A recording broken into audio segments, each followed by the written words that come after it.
Hello students, आप सभी का स्वागत है। तो 21 मार्च को क्लास 10th का लास्ट एग्जामिनेशन है मैथमेटिक्स का। इसके बाद क्लास 10th की एग्जामिनेशंस पूरी ख़त्म हो जाएगी, बच्चे आज़ाद हो जाएंगे। उनके लिए 21 तारीख एक तरह से इंडिपेंडेंस डे की तरह होगी। बट 21 तारीख को आप समझ लो मैथमेटिक्स एग्जामिनेशंस है, लास्ट स्टेज है। और आपको पता है कि जो लास्ट स्टेज होता है वो बहुत ज़्यादा खतरनाक होता है। तो ऑब्वियसली जो आपकी मैथमेटिक्स के एग्जामिनेशंस होंगे, जो क्वेश्चन पेपर होंगे, अभी तक आपने देखा हुआ होगा कि जो क्वेश्चन की पेपर की जो भी लेवल है सभी सब्जेक्ट्स के वो कितनी ज़्यादा लो है। बट मैथमेटिक्स का एग्जामिनेशंस का जो पेपर का लेवल होगा वो थोड़ा सा हाई रहेगा, थोड़ा नहीं ज़्यादा हाई रहेगा। तो ऐसा नहीं कि अभी तक हम सब कुछ सही करते हुए आ रहे हैं और लास्ट में हम गड़बड़ कर गए, फिर आपके लिए थोड़ा सा आगे चल के रिजल्ट के समय दिक्कत कर सकता है। इसलिए मैं अभी आपको सजेशन दूंगा कि ये जो भी अभी समय बचा हुआ है इन समय में को थोड़ा सा सही से यूटिलाइज़ करो। और 21 के बाद तो खैर फ्री हो ही जाना है। 21 के बाद फिर आपका रिज़ल्ट कब निकलेगा, कॉपी चेकिंग कैसी हो रही है, कब से शुरू हो रही है, ठीक है, ये सब चीज़ों के बारे में भी आगे आप लोग को जानकारी दूंगा। तब तक चैनल को सब्सक्राइब करके रखना, क्योंकि बहुत सारी इंपॉर्टेंट इन्फॉर्मेशन मिलेगी आपको। किस तरह से 11th स्टार्ट करना है, नोट्स किस तरह से मिल सकते हैं, कब से स्टार्ट करोगे, 11th के बाद आपको क्या कर सकते हो, 12th के बाद क्या कर सकते हो, बहुत सारी चीज़ों के बारे में आगे बताऊँगा आपको। ओके, तो चलो 11th की तैयारी फ़िलहाल अभी हमें बाद की बात है वो। फ़िलहाल अभी हमें क्लास 10th का मैथमेटिक्स का तैयारी कैसे कर सकते हैं, अच्छा मार्क्स कैसे ला सकते हैं, 80 आउट ऑफ 80 हम कैसे ऑब्टेन कर सकते हैं, इसके बारे में बताता हूँ। चाहे आपने बेसिक मैथ चुना हो या फिर स्टैंडर्ड मैथमेटिक्स चुना हो, कोई भी मैथमेटिक्स होगा, आपका ये वीडियो बहुत ज़्यादा काम का रहने वाला है। ठीक है, चलो एक एक करके सभी चीज़ों को बताता हूँ।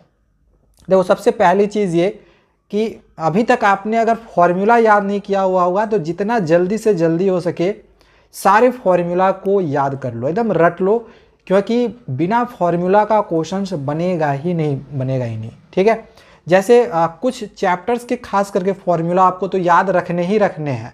जैसे आपका जो सबसे लास्ट चैप्टर है उसके पहले, लास्ट के पहले वाला, मीन मोड मीडियन स्टैटिस्टिक्स। तो भाई अगर आपको मीन का फॉर्मूला ही नहीं याद रहेगा तो मीन आप निकालोगे कैसे, मीडियन का फॉर्मूला ही नहीं याद रहेगा तो आप कैसे निकालोगे, मोड का फॉर्मूला ही नहीं याद रहेगा तो कैसे निकालोगे। तो याद रहना ज़रूरी है और वहाँ से क्वेश्चन बनेगा ही बनेगा, तो वहाँ से फॉर्मूला याद करके रखना। दूसरा, ट्रिगोनोमेट्री के जितने फॉर्मूले हैं उसको याद रख लेना, क्योंकि अगर आपको वैल्यूज़ याद नहीं है कि sin 30, sin 60, tan 30 वैल्यू कितना होता है, sine square theta plus cos square theta का वैल्यू कितना होता है या फॉर्मूला क्या होता है, कॉस स्क्वायर थीटा का फॉर्मूला क्या होता है, tan थीटा का फॉर्मूला क्या होता है, अगर फॉर्मूला याद नहीं रहेगा ना तो ट्रिगोनोमेट्री के क्वेश्चंस नहीं बनेंगे। तो इसी वजह से मैं कह रहा हूँ कि पहला तो आप स्टैटिस्टिक्स से सारा फॉर्मूला याद कर लो, ट्रिगोनोमेट्री का सारा फॉर्मूला याद कर लो, 2 चैप्टर का एकदम रट लो। इसके बाद कोऑर्डिनेट ज्योमेट्री में भी आपका जो सेक्शन फार्मूला है, चाहे मिड पॉइंट फार्मूला है, डिस्टेंस फार्मूला है, इसको याद कर लेना, ये सब ज़रूरी है। अर्थमेटिक्स में आपके 2-3 अर्थमेटिक प्रोग्रेशन में 2-3 फार्मूले हैं, उसको याद कर लेना। सबसे ज़्यादा फिर आपका फार्मूला है सरफेस एरियाज़ एंड वॉल्यूम से, तो उनके भी फार्मूला अगर आप याद नहीं रखते हो तो आप क्वेश्चंस को बना ही नहीं पाओगे, तो फार्मूला याद रखना ज़रूरी है। तो सरफेस एरियाज एंड वॉल्यूम्स के क्वेश्चंस जो भी फार्मूला उसको याद कर लेना। ये कुछ इंपॉर्टेंट चैप्टर्स थे जो कि अभी मैंने बताया आपको, इनके फार्मूले एटलीस्ट याद करके ही जाने हैं। बुक्स में आपको सारा फार्मूला मिल जाएगा। एंड दूसरा है थ्योरम्स। थ्योरम्स आपका 2 ही चैप्टर में है, एक तो सर्किल में है और दूसरा ट्रायंगल में है। ठीक है, एक सर्किल में जो भी थ्योरम है 3 से 4 होगा, इससे ज़्यादा है नहीं, और एक है ट्रायंगल में। और ट्रायंगल में तो खैर बहुत सारे थ्योरम्स को तो हटा भी दिया है, जैसे पाइथागोरस थ्योरम जो था उसको हटाया गया है, रेशियो वाला जो थ्योरम था उसको हटाया गया है। इसमें जो सबसे मोस्ट इंपॉर्टेंट थ्योरम है आपका वो है थेल्स थ्योरम। थेल्स थ्योरम कर लोगे आपका काम हो जाएगा। उसके बाद 1 या 2 और थ्योरम है, कर लेना, 1 ही 2 थ्योरम है, ज़्यादा नहीं है। तो थ्योरम से रिलेटेड क्वेश्चन आएंगे और ज़्यादा मार्क्स में भी आएंगे। सर्किल से भी आपके थ्योरम आते हैं, तो इनके थ्योरम को एनी हाउ करके ही जाना, ठीक है, और फॉर्मूला सारा याद करके जाना। ये पहली टिप्स ही, जिसके वजह से आपका जो मार्क्स है वो इंक्रीज होगा। आप कभी भी फेल नहीं कर सकते हो अगर आपका ये 2 चीज़ हो गया तो, ठीक है, और मार्क्स भी इंक्रीज होगा। चाहे कोई भी क्वेश्चन आएगा, फॉर्मूला याद रहेगा तो हम फॉर्मूला लिख कर आ जाएंगे। सीबीएसई स्टेप वाइज मार्किंग देती है, आपको नंबर मिल जाएगा। दूसरा, मैं यहाँ पे आप लोग को कुछ मार्क्स ऑब्टेनिंग चैप्टर्स और क्वेश्चंस बता रहा हूँ, जिसको एनी हाउ करके जाना है, बिल्कुल भी छोड़ना नहीं है। जैसे ये वाला क्वेश्चन है कि √5 या फिर √3 या फिर √2 एक इरेशनल नंबर है, इस तरह का जो क्वेश्चन है वो एग्जामिनेशन में आएगा ही आएगा, मतलब नहीं आने का तो कोई सवाल ही नहीं उठता है। या तो फिर 3+√5 ये एक इरेशनल नंबर है, ये प्रूव करके दिखाओ, इस टाइप वाले क्वेश्चंस एग्जामिनेशन में आएंगे ही आएंगे। तो ये क्वेश्चन बिल्कुल भी मत छोड़ना। ये आपका अगर ये तैयारी करके जाते हो ना तो यहाँ से 5 मार्क्स श्योर ही आ जाएंगे, ठीक है, क्योंकि terminating and non terminating decimal expansion जो था वो हटाया गया, ठीक है। तो वो हटाया गया है तो वहाँ से क्वेश्चन आएगा नहीं, आपके पास यही एक ही टॉपिक है और यहीं से क्वेश्चन आएगा। एचसीएफ और एलसीएम निकालने के लिए फिर आ सकता है, ठीक है, तो उससे ज़्यादा रहेगा नहीं। तो ये क्वेश्चन जो है ज़्यादा मार्क्स के लिए ये इंपॉर्टेंट है, ज़्यादा मार्क्स में इससे ज़्यादा और क्वेश्चन आपका रह ही नहीं सकता है, ठीक है। तो ये मार्क्स ऑब्टेनिंग कुछ क्वेश्चंस और चैप्टर्स हैं, जैसे कि आपका मीन मोड मीडियन, ये भी एक मार्क्स ऑब्टेनिंग चैप्टर है। अगर आप सिंपली सिर्फ फॉर्मूला याद करके आते हो ना और आपको सिर्फ ये बनाने का जो फॉर्मेट है वो ये समझ के आते हो तो आपका बहुत ही ईजिली बन जाएगा। और इसमें से कौन कौन सा क्वेश्चन रहेगा आपका ये हमने ऑलरेडी एक वीडियो में पहले साल जो एग्जामिनेशन हुए थे उसमें बताया था, बट ये साल भी आपके वो काम आ जाएगा। देखना होगा तो डिस्क्रिप्शन पे लिंक दिया हुआ, जाके देख सकते हो। दोनों की सिलेबस सेम है, पिछले साल वाला और इस साल वाला, इस चैप्टर की, ठीक है, इस चैप्टर की सिलेबस सेम है, तो देख लेना, डिस्क्रिप्शन पे लिंक दिया हुआ है, वो आपके लिए बहुत ज़्यादा यूज़फुल होगा। इसके बाद प्रोबेबिलिटी भी बहुत ही छोटा सा चैप्टर है और मार्क्स ऑब्टेनिंग चैप्टर क्वेश्चन, इसमें आपका मार्क्स बढ़ सकता है, मार्क्स ऑब्टेनिंग चैप्टर है ये, ठीक है। तो प्रोबेबिलिटी को मत छोड़ना। इसी तरह से पॉलिनोमियल्स को भी मत छोड़ना, छोटा सा चैप्टर है और इसमें भी आपको मार्क्स अच्छा खासा ये ऑब्टेन करके देगा। और ट्रिग्नोमेट्री भी, और ये सब चैप्टर इसलिए भी इम्पॉर्टेंट है क्योंकि इन चैप्टर से आपका ये पक्का है कि केस स्टडी बेस्ड क्वेश्चंस नहीं बनेगा, ठीक है। केस स्टडी बेस्ड क्वेश्चन ज़्यादातर पूछा जाएगा, ज़्यादातर पूछने का चांस है वो है क्वाड्रेटिक इक्वेशन से, ठीक है, या तो लीनियर इक्वेशन इन 2 वेरिएबल से, यहाँ से भी रह सकता है, यहाँ से भी लेस चांस है बट यहाँ पे हाई चांस है। सरफेस एरियाज एंड वॉल्यूम से आपका सबसे ज़्यादा चांस है कि यहाँ से पूछा जाएगा। हाइट एंड डिस्टेंस से पूछा जाएगा। देखो ट्रिग्नोमेट्रिक आइडेंटिटीज, ट्रिग्नोमेट्रिक रेशियोज ये अलग है, ट्रिग्नोमेट्री में है। हाइट एंड डिस्टेंस वो भी ट्रिग्नोमेट्री का पार्ट है बट वो अलग है, ठीक है ना। तो हाइट एंड डिस्टेंस से आपका केस स्टडी बेस्ड में क्वेश्चन आ सकता है।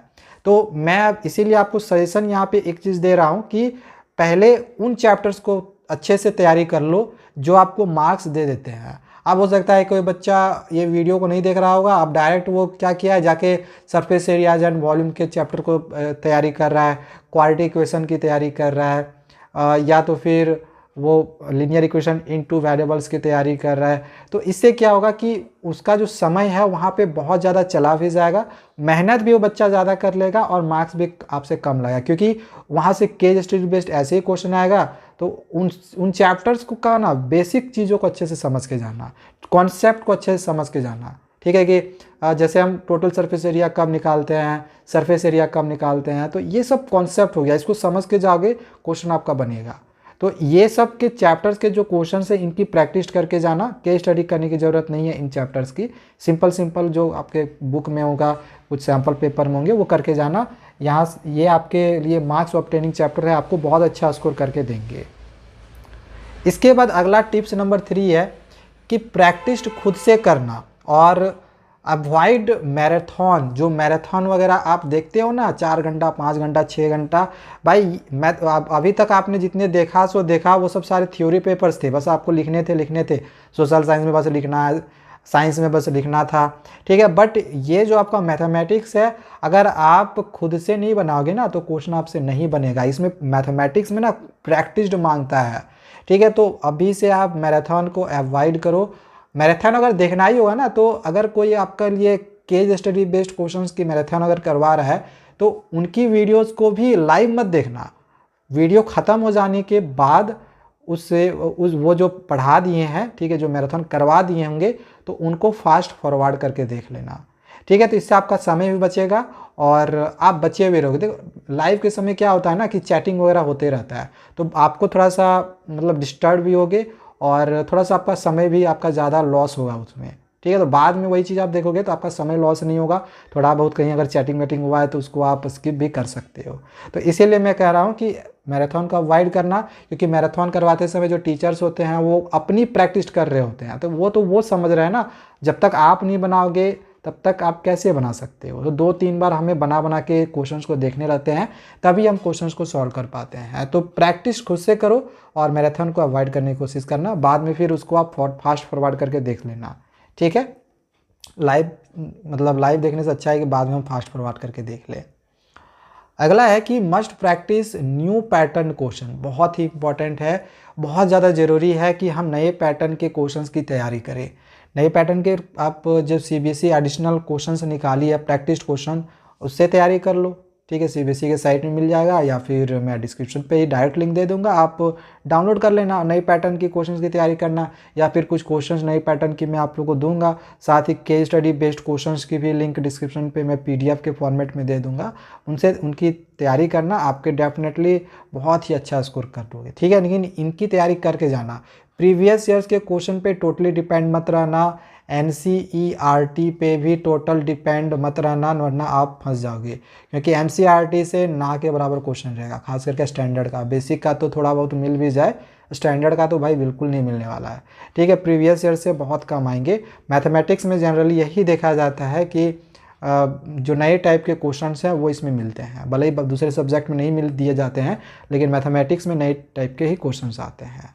अगला है कि जो सबसे ज़्यादा रिपीटेड क्वेश्चंस होंगे उसकी तैयारी तो करनी ही करनी है, ठीक है। कि रिपीटेड क्वेश्चंस हर साल ऐसा होता है कि कुछ क्वेश्चंस मान के चलो 20 to 30% जो क्वेश्चन होता है वो हर साल रिपीटेड रहता है, बहुत सारे ऐसे क्वेश्चंस हैं। तो ऐसे क्वेश्चन की तैयारी हम आप लोग को किसी वीडियोज़ में करवाएंगे, तब तक चैनल को सब्सक्राइब करके रखना, ठीक है। एग्जामिनेशन से पहले करवा देंगे, चिंता नहीं करना, आगे बहुत सारी और इंपॉर्टेंट चीज़ें आपको मिलेगी। एंड सबसे लास्ट है, don't skip any steps while writing your answers.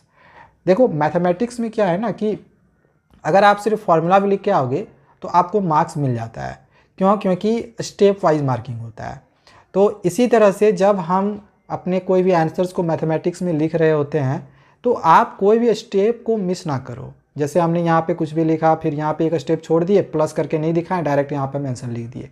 Direct answer नहीं लिखना है, स्टेप वाइज लिखना, कोई भी स्टेप मिस मत करना, वरना हो सकता है कि आपके मार्क्स कट जाएंगे। तो ये ज़्यादा काम देगा जो 80 में 80 का सोच रहे हैं भाई, ठीक है। ज़्यादा मार्क्स लाना है तो स्टेप को बिल्कुल मत छोड़ना, स्टेप वाइज सारी चीज़ों को लिखते जाना, ठीक है। तो आई होप सारी चीज़ समझ में आ गई होंगी। आगे के वीडियोज़ में जो भी और भी इंपॉर्टेंट चीज़ें हैं, जो इंपॉर्टेंट क्वेश्चन हैं, मोस्ट रिपीटेड क्वेश्चन हैं, तो करवाएंगे। तब तक चैनल को सब्सक्राइब करके रखना। Thank you, bye bye.